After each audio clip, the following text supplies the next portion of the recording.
आज भारत में ना करोड़ों पुरानी बैटरियां कबाड़ बनकर पड़ी हैं। लेकिन क्या आपको पता है कि इन्हीं बैटरियों के अंदर एक ऐसा मेटल छुपा है जो बाजार में बहुत ऊंची कीमत पर बिकता है।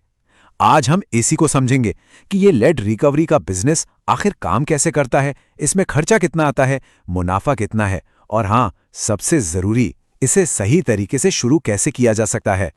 तो सवाल यही है कि भाई आखिर करोड़ों पुरानी बैटरियों के अंदर ऐसा कौन सा खजाना छिपा हुआ है। देखिए, इसका जवाब एक ऐसी धातु में है जिसकी डिमांड मार्केट में हमेशा बनी रहती है। जी हाँ, वो धातु है लेड यानी कि सीसा, और इसकी कीमत 220 रुपए प्रति किलो तक जा सकती है। यही कीमत इस बिजनेस को इतना ज्यादा आकर्षक बनाती है। ठीक है, तो चलिए अब इसमें थोड़ा और गहराई से उतरते हैं। हमारा पहला सेक्शन है कबाड़ में छिपा खजाना। यहां हम ये समझेंगे कि ये बिजनेस असल में है क्या। तो देखिए, लेड रिकवरी बिजनेस का सीधा सा मतलब है पुरानी लेड एसिड बैटरियों को, जैसे कि कार, ट्रक या इन्वर्टर वाली बैटरियों को रिसाइकिल करके उनसे शुद्ध सीसा निकालना। मतलब आप कह सकते हैं कि ये बिजनेस एक ही समय पे रिसाइकलिंग भी है और मैन्युफैक्चरिंग भी।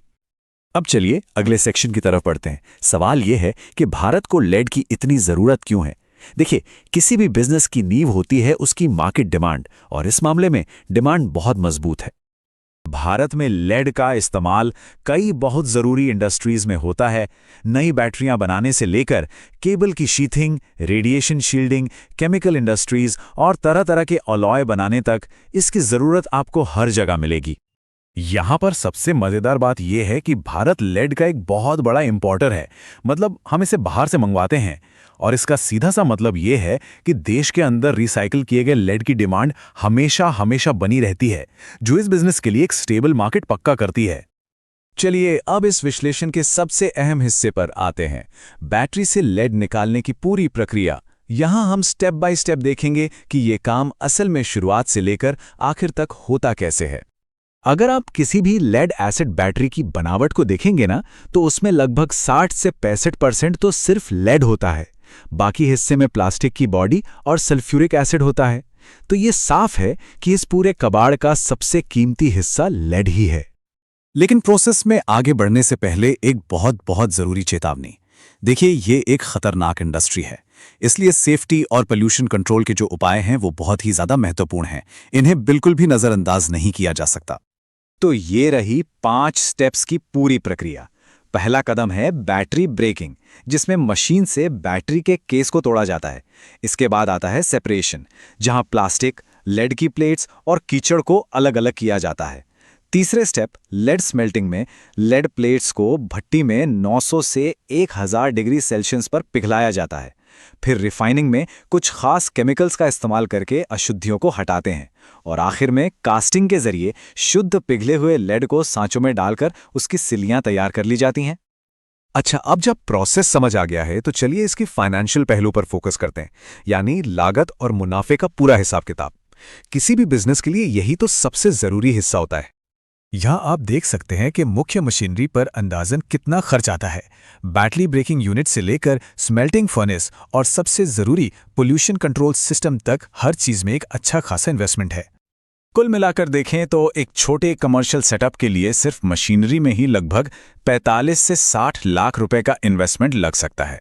तो ये साफ है कि इस बिजनेस में एंट्री के लिए अच्छा खासा पैसा चाहिए।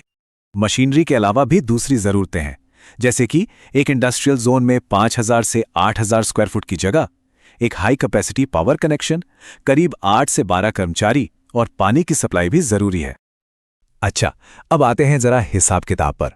अगर हम 1 टन स्क्रैप का कैलकुलेशन करें तो कुल लागत लगभग 1,40,000 रुपए आती है, जबकि उससे होने वाली इनकम है करीब 1,36,000। अरे, यहां तो एक छोटा सा नुकसान दिख रहा है। ये थोड़ा हैरान कर सकता है ना? लेकिन यहां ध्यान देने वाली बात यह है कि ये सिर्फ एक कंजर्वेटिव उदाहरण है, मतलब एक मोटा मोटा हिसाब। असल मुनाफा तो तब होता है जब बड़े पैमाने पे काम किया जाए और मार्जिन को बेहतर बनाया जाए। सच कहूं तो ये पूरा वॉल्यूम का खेल है। जब यही काम कमर्शियल स्केल पर, यानी महीने में 25 से 30 टन की प्रोसेसिंग के साथ किया जाता है, तो महीने का नेट प्रॉफिट 6 से 10 लाख रुपए तक पहुंच सकता है। इससे पता चलता है कि स्केल का कितना बड़ा फर्क पड़ता है। चलिए अब आखिरी सेक्शन की तरफ चलते हैं जो इस अवसर को कानूनी और प्रैक्टिकल चुनौतियों के साथ बैलेंस करता है, यानी नियम, जोखिम और असलियत। इस पर खास ध्यान दीजिए, इन लाइसेंस के बिना ये काम करना पूरी तरह से गैर कानूनी है। पोल्यूशन कंट्रोल बोर्ड की मंजूरी, हैज़र्डस waste authorisation, battery waste management नियमों का पालन, फैक्ट्री लाइसेंस और फायर सेफ्टी एनओसी, ये सभी अनिवार्य हैं। तो इस बिजनेस की असलियत का ये एक सीधा सा सारांश है। एक तरफ तो मार्केट में जबरदस्त डिमांड है और रिसाइकलिंग के लिए सरकारी सपोर्ट भी, तो दूसरी तरफ सरकारी नियमों के पालन की ऊंची लागत, सेहत और पोल्यूशन के खतरे हैं, और हाँ, बिना परमिट के ये पूरी तरह से अवैध है। और अंत में एक बात बिल्कुल साफ है, लेड रिकवरी एक हाई इन्वेस्टमेंट, हाई डिमांड वाला बिजनेस है। इसमें लंबे समय तक सफलता सिर्फ और सिर्फ प्रोफेशनल प्लानिंग और सभी नियमों के सख्ती से पालन से ही मिल सकती है। सोचने वाली बात यह है कि क्या इस तरह के रेगुलेटेड और हाई कैपिटल वाले रिसाइकलिंग वेंचर्स ही भारत के भविष्य के लिए जरूरी हैं?